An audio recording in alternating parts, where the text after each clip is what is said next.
কেসটা যেটা হয়েছে, আমি তো এরকম নাচ কোনোদিনও নাচিনি। আমি তো আচ্ছা ঠিক আছে, তুমি কিন্তু এরকম নাচলে আমি হেরে যাব। বকুল, তোমাকে কিন্তু পারতেই হবে। তুমি আমাকে ভালো করে দেখো, প্র্যাকটিস করলে ঠিক পারবে। তুমি আমাদের শিখিয়েছো অন্যায়কে কোনো মূল্যেই প্রশ্রয় দেওয়া ঠিক না। ভয় পেও না বাবা, কাল যা হয়েছে তারপর রজতাভ রক্ষিত আমাদের পরিবারের দিকে তাকানোরও সাহস পাবে না। কেন, কাল কি হয়েছে? বাবা, এই বলেছে ফার্স্ট হবে, জানো তো? থ্যাংক ইউ মামা। এখানে এই কন্টেস্ট্যান্ট বকুল, সে যাতে বেশি নাম্বার না পায়।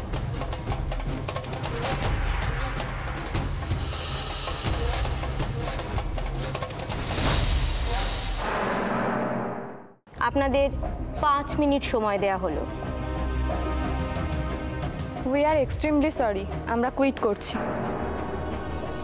খুঁজে খুঁজে একটা টাস্ক দিয়েছো বটে। আপনার মতোই আমিও বকুলকে সহ্য করতে পারি না। আপনারাও কি কুইট করতে চান? এবার মজাটা দেখবেন কেমন ল্যাজে গোবরে হয়।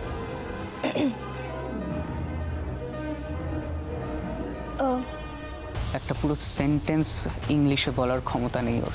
একদম ঠিকঠাক ডোজ দিয়েছেন বকুলকে। এর মুখটাই তো দেখতে চেয়েছিলাম।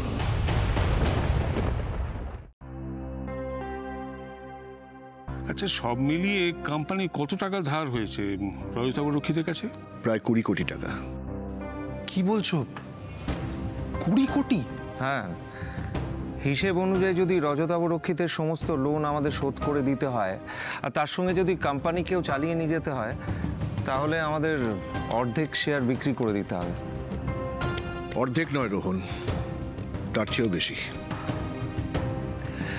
দেখ, এখন হচ্ছে মার্চ মাস। এই মুহূর্তে আমাদের কোম্পানির মার্কেট ভ্যালু যা, শেয়ার বিক্রি করলে খুব বেশি টাকা পাবো না দাদা। আমাদের সব দিক থেকে লস হয়ে যাবে। বুঝতে পারছি সমর, কিন্তু রজতাভ রক্ষিতের লোন শোধ না করে দিলে আমাদের তো এর থেকে আরো অনেক বেশি ক্ষতি হতে পারে। আমার কথা শোনো, যত শেয়ার বিক্রি করতে হয় করে দাও, দরকার হলে কোম্পানি পুরো শেয়ার বিক্রি করে দাও, কিন্তু অ্যাজ সুন অ্যাজ পসিবল আমাদের ওই লোন শোধ করতেই হবে, এটা মাথায় রাখো সবাই। অবশ্যই বাবা, লোন তো আমাদের শোধ করে দিতেই হবে, কিন্তু আমার মনে হয় একটা ব্যাপার ভেবে দেখা দরকার। সবে সবে আমাদের কোম্পানি একটা বড় ধাক্কা সামলে উঠেছে। এই সময় যদি সব শেয়ার বিক্রি করে দিতে হয়, তাহলে তো আমাদের কোম্পানি বন্ধ হয়ে যাবে। এতজন কর্মচারী, তাদের জীবন আমাদের কোম্পানির সঙ্গে জড়িয়ে আছে বাবা। আমরা কি জবাব দেব? দাদা, আমি বলি কি, কোম্পানির মার্কেট ভ্যালুটা আর একটু বাড়ুক, তারপরে শেয়ারগুলো বিক্রি করে রজতাভ রক্ষিতের টাকা শোধ করে দেবো। আর ততদিন আমাদের ভয়ে ভয়ে থাকতে হবে। আর এই রজতাভ রক্ষিত তো যখন তখন যা খুশি তাই করছেন।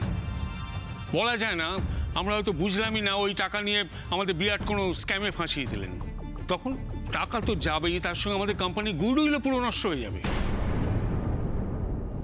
বাবা, আমার কাছে এটার একটা সলিউশন আছে। কি সলিউশন শুনি? বাবা, আমি যে কোম্পানিতে চাকরি করি তার প্রফিট গত কয়েক বছর ধরে প্রায় 10 টাইমস বেড়েছে, আর তাতে ম্যাক্সিমাম কন্ট্রিবিউশন কিন্তু আমার। আর লাস্ট ফাইন্যান্সিয়াল ইয়ারে এই কোম্পানির জন্য আমি ম্যাক্সিমাম টেন্ডার এনেছি, ফলে ভালো পরিমাণে আমার শেয়ার আছে। তুমি ওই শেয়ারগুলোই বিক্রি করার কথা ভাবছো তো? এক্স্যাক্টলি। এই শেয়ারগুলো বিক্রি করলে যা টাকা পাবো সেটা কিন্তু কম নয়, অনেকটা হেল্প হবে আমাদের। আর বাকি যেই টাকাগুলো লাগবে বাবা, সেগুলো না হয় আমাদের কোম্পানির কিছু শেয়ার বিক্রি করলেই তো পেয়ে যাব। না ঋষ, সেটা সম্ভব নয়। তোর এত কষ্ট করে রোজগার করার টাকা এইভাবে আমরা নিতে পারবো না বাবা। পরিবারের কাজেই যদি না লাগে, তাহলে আমি এত রোজগার করছি কেন? ঋষি, এটা তো সঞ্চয়, ভবিষ্যতের জন্য।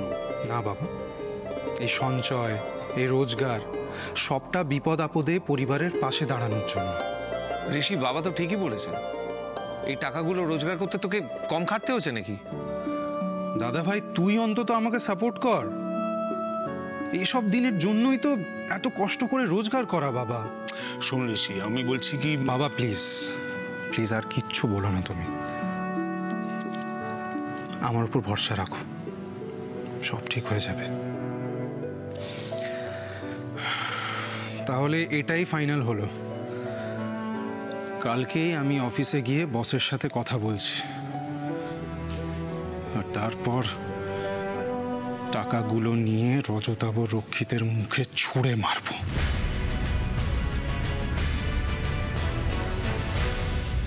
লিস্টটা এমনভাবে সাজাবেন যাতে এক ফোঁটা গলদও না থাকে। আবার কি প্ল্যান করছো তুমি? আমরা ছেলেটির পরিচিত, ইনফ্যাক্ট খুব ভালো করে চিনি ওকে, ও এরকম কাজ করতেই পারে না। আচ্ছা, একজন ক্রিমিনাল আপনাদের বিশেষ পরিচিত, আপনাদেরও তো সন্দেহের তালিকা থেকে বাদ দিতে পারছি না। অফিসার,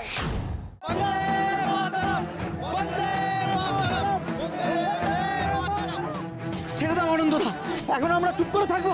আমাদের নেতা শ্রী অরবিন্দ ঘোষ তোরা গ্রেপ্তার করেছে, হাতে হাত করে পড়াচ্ছে, এখন আমরা চুপ করে থাকবো? আমাকে এখান থেকে তাড়াতাড়ি ভেতরে নিয়ে গেলে ভালো হয়। আমি যা চাইবো তাই দিবি বলেছিলিস, দে এবার। আমি চাই তুই আজ রাতের আধারেই বাড়ি ছেড়ে চলে যা, আর কখনো ফিরে আসবি না। তোর মা তোকে আশীর্বাদ করতে চাইছেন দীপ, অভিমান করে মুখ ফিরিয়ে থাকবি বাবা? কিন্তু ওদের দুজনকে আগে পরীক্ষা দিয়ে আসতে দাও, ওরা ফিরে তোমাকে না দেখলে আমি কি বলবো? ওরা আমার রকম জানে, আমি যখন ইচ্ছে আসি, আবার যখন ইচ্ছে উধাও হই। তাহলে যে আমি বড্ড একা হয়ে পড়বো মা। এ জগতে সবাই একা রে, কেউ কারো নয়।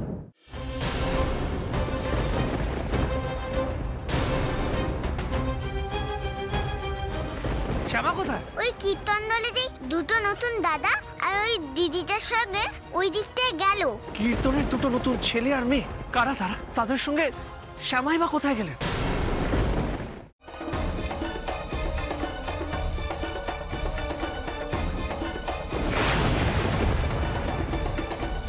অবস্থা ভালো বুঝছি না সেজবাবু। সেরিব্রাল স্ট্রোক, অর্থাৎ যাকে বলে সন্ন্যাস রোগ।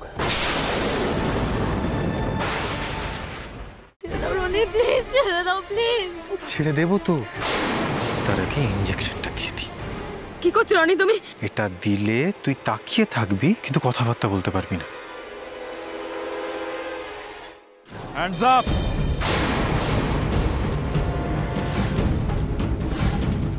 এই ফোনটা দাও, ফোনটা দাও, দাও। হ্যালো, কে কে বলছেন? তোমার নাম কি? আমার নাম হলো গিয়ে পুটি। কি? আগে খেয়ে দিন বোন পুটি, গ্রামে ডাকি। কিন্তু তোমার গলাটা খুব চেনা চেনা লাগছে।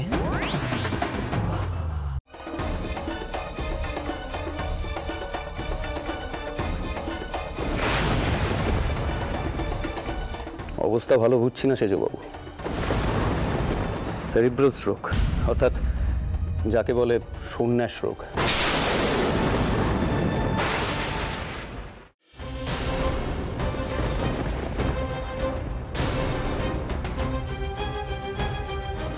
শ্যামা কোথায়? ওই কীর্তন দলে যে দুটো নতুন দাদা আর ওই দিদিটার সঙ্গে ওই দিকটায় গেল। কীর্তনের দুটো নতুন ছেলে আর মেয়ে, কারা তারা? তাদের সঙ্গে শ্যামাই বা কোথায় গেলেন? ছেড়ে দেবো তো, তার আগে ইঞ্জেকশনটা দিয়ে দিই। কি করছো রনি তুমি? এটা দিলে তুই তাকিয়ে থাকবি কিন্তু কথাবার্তা বলতে পারবি না। Hands up.